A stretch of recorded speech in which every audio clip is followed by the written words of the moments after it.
Во ова издание, првата дама на Украина Олена Зеленска денес со обраќање пред Конгресот на САД. Путин е отворен за договорот за жито со Украина. Сака да се отфрлат руските санкции. 80-годишната Халина Деревјанко за Гласот на Америка раскажува како го преживеала нападот на Бородјанка во предградието на Киев. Останете со нас.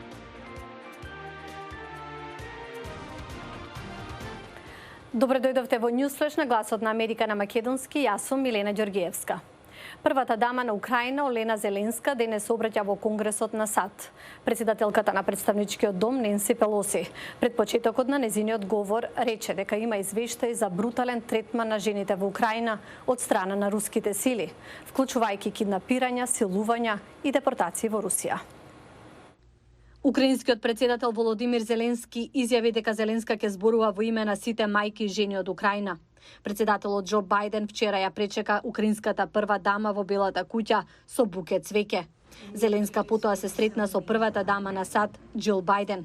Двете последен пат се видоа за време на ненајавената посета на Бајден на Западна Украина во мај, кога посетија училиште и им се придружија на децата кои правеа подароци за денот на мајката.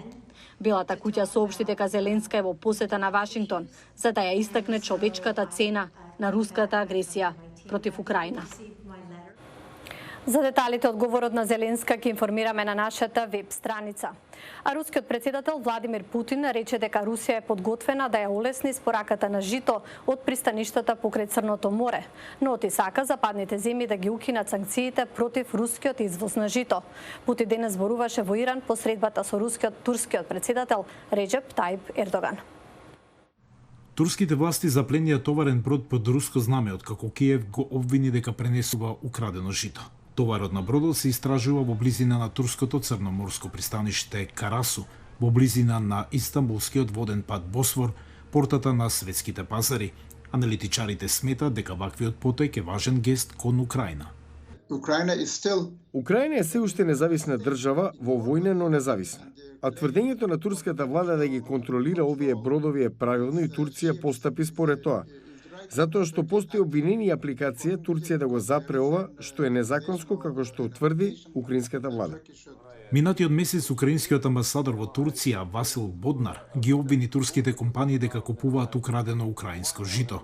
Турски товарен брод неодамна го напушти украинското пристаниште окупирано од Русија по преговорите со Москва. Не е јасно дали носел жито, но меѓународните медиуми продолжуваат да известуваат дека житото од Украина, окупирано од Русија, се увезува од Турција. Анкара остро го отфрли обвинението. Ние ги сваќаме сериозно сите тврдења и ги истражуваме на многу сериозен начин. Исходот постојано го споделуваме со украинската страна. Анкара одбива да ги спроведе западните санкции против Русија. Во обид да донесат повеќе руски туристи, на кои Турција многу се подпира, турските банки се приклучија на рускиот платен систем МИР, кој Москва го користи за да ја заобиколи забраната за меѓународни кредитни картички. Ваквите потези ја зголемуваат загриженоста за улогата на Турција во уривањето на финансиските санкции. Турците неверојатно не можат да си дозволат да се приклучат на режимот на санкции. Имам слушнато од различни турски владени функционери дека потенцијално го гледаат ова како можност да заработат пари. Американскиот заменик секретар за финансии Воли Адејемо ја посети Анкара во јуни каде се разговараше за спроведување на руските санкции. Аналитичарите предупредуваат дека Турција може да биде ранлива на секундарни санкции од Вашингтон.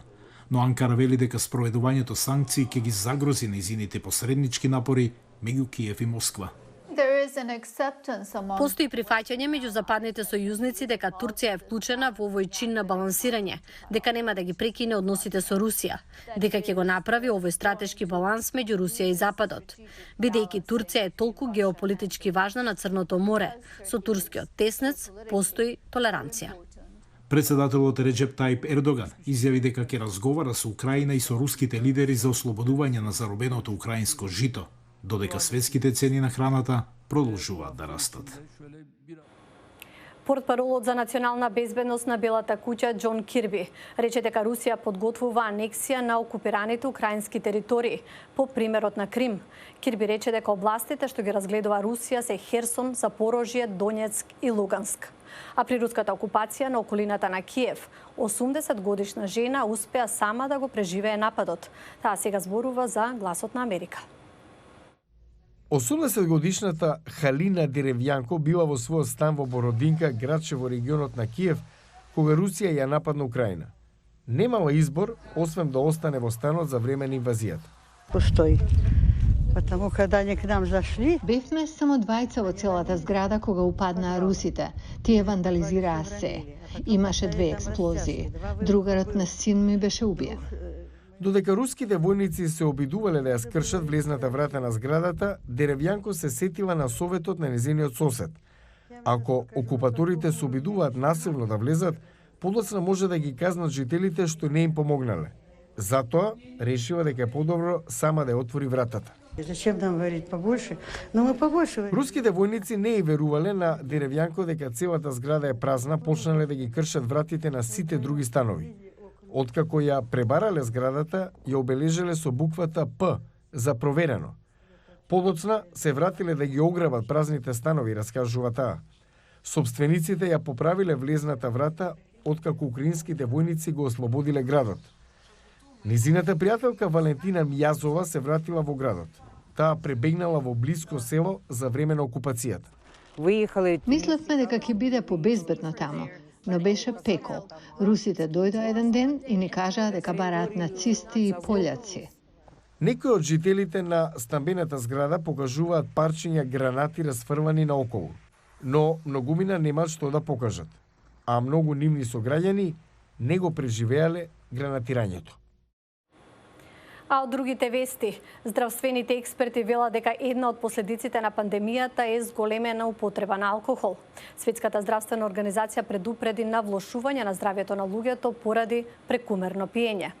За да се справи со ваквиот проблем, нов бар во Колорадо најде алтернатива за алкохолот. Погледнете.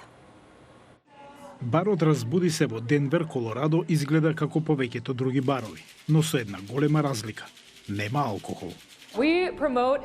Ние промовираме трезен и љубопитен начин на живот и го поздравуваме секој што е подготвен да не пие алкохол.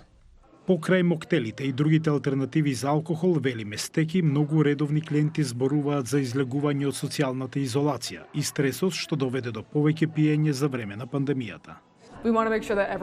Сакаме да се погрижиме сите да се чувствуваат безбедно и прекрасно во овој простор.